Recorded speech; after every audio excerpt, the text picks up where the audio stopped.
Salut, c'est Sam. Aujourd'hui, je savais pas trop quoi faire comme vidéo, mais je me suis dit qu'en ce moment, comme j'essaye d'apprendre des nouvelles choses dans un temps assez réduit sur des sujets qui me plaisent, que t'aurais peut-être aimé savoir quelles astuces j'ai mis en place justement pour me renseigner sur ces différents sujets. Et par rapport à mes vidéos, peut-être que tu te demandes comment apprendre autre chose que tes cours qui je peux comprendre sont parfois peu plaisants, comment investir sur toi-même et pourquoi aujourd'hui tu dois investir sur toi-même.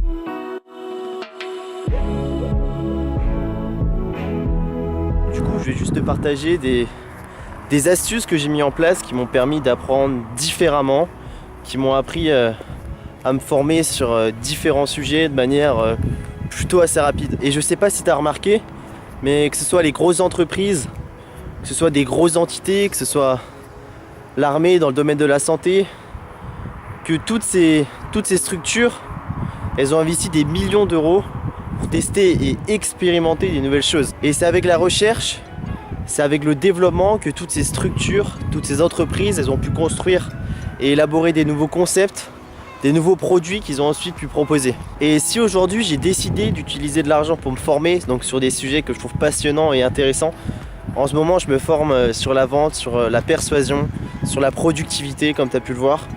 Et en fait si je me forme sur tout ça, c'est parce que je suis convaincu que dans le futur c'est des choses qui vont m'apporter, qui vont pouvoir me créer des nouvelles opportunités. Et moi depuis une semaine et demie là, ce que j'ai fait et que je t'invite à faire, c'est que j'ai créé ma propre structure de recherche et développement. Donc mon but c'est pas d'investir des centaines de millions d'euros ou je sais pas quoi. En revanche mon but c'est juste de commencer à mettre 50 euros de côté tous les mois. Alors après peu importe le chiffre, donc le chiffre c'est toi qui le définis. Mais je trouvais en fait que c'était une bonne méthode pour me forcer, en quelque sorte, me forcer à progresser dans les domaines que je t'ai dit auparavant. Et ce que j'ai prévu de faire, c'est avec 50 euros, donc tous les mois, ce que j'ai prévu de faire en début de mois, c'est la première dépense ou investissement, suivant ta perception des choses. Mais pour moi en fait, ça va être le premier investissement que je vais faire, donc avant les dépenses du loyer, avant les dépenses des courses, de l'essence à payer, tout ce que tu veux, c'est la première chose dans quoi je vais mettre mon argent. Alors après, il y a plein de moyens de se former.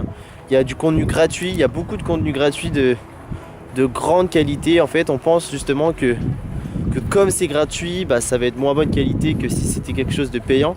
Alors qu'au final, c'est pas forcément vrai. C'est un peu comme les chaînes YouTube. Donc je sais pas si mon exemple il va marcher, mais il y a plein de chaînes YouTube qui ont des centaines de milliers d'abonnés et c'est pas pour autant qu'elles sont bien. Là, c'est juste une idée que je te partage, mais j'ai acheté plein de contenus payants et ils sont très bons dans les trois quarts des cas. Alors il y a plein d'applications disponibles sur ton téléphone, j'aime bien t'en partager.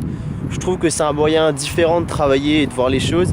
Et aujourd'hui je voulais t'en partager deux nouvelles. C'est des applications que tu connais, donc la première c'est Audible, c'est une application qui te permet d'écouter des livres audio donc directement dans tes oreilles. Donc imagine que t'aimes pas pour n'importe quelle raison lire des livres papier directement, tu peux écouter tes livres directement dans ton casque, dans tes écouteurs.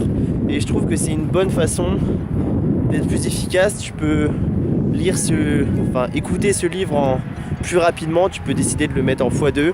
Et par exemple, je trouve que c'est assez utile dans les transports en commun. La deuxième application, elle te permet de faire la même chose. Donc c'est Amazon Kindle, sauf que cette fois-ci, au lieu d'écouter ce livre directement dans ton casque, dans tes oreillettes, tu peux décider de lire ce livre directement sur son téléphone. En fait, c'est une application assez connue. Tu peux permettre de mettre tes notes suivant le chapitre sur lequel tu es. Tu peux mettre des annotations, tu peux surligner les passages qui t'intéressent. Et moi, je préfère utiliser Amazon Kindle qu'Audible parce que j'ai un peu de mal avec la voix d'Audible. J'ai du mal à me concentrer sur ce qu'elle me dit. Voilà, donc c'est des applications qui te permettent en fait d'être plus efficace. Là je pense par exemple à Audible où tu mets de la vitesse en x2. Et ce que je trouvais intéressant aussi c'est par exemple avec Amazon Kindle, tu as tous tes livres en fait qui sont répertoriés dans ton téléphone. Même si tu perds ton téléphone, c'est pas grave, je te rassure, tu peux en racheter un nouveau, tu peux te reconnecter à ton compte et tu vas tout retrouver. Ça t'évite par exemple si tu pars en voyage d'emporter tous tes livres avec toi, tout ce que tu as envie d'apprendre, et au final c'est dans ton téléphone. Bon, du coup je pourrais pas sortir de vidéo ce week-end, je pars à Nantes, j'ai pris mes billets ce matin En fait, j'ai une compétition de freestyle football et c'est compliqué pour moi d'allier les vidéos et de me concentrer en même temps sur la compétition. Je te tiendrai au courant lundi des résultats si tout se passe bien. En attendant, moi je te dis du coup à lundi, je te souhaite un bon week-end. Ciao.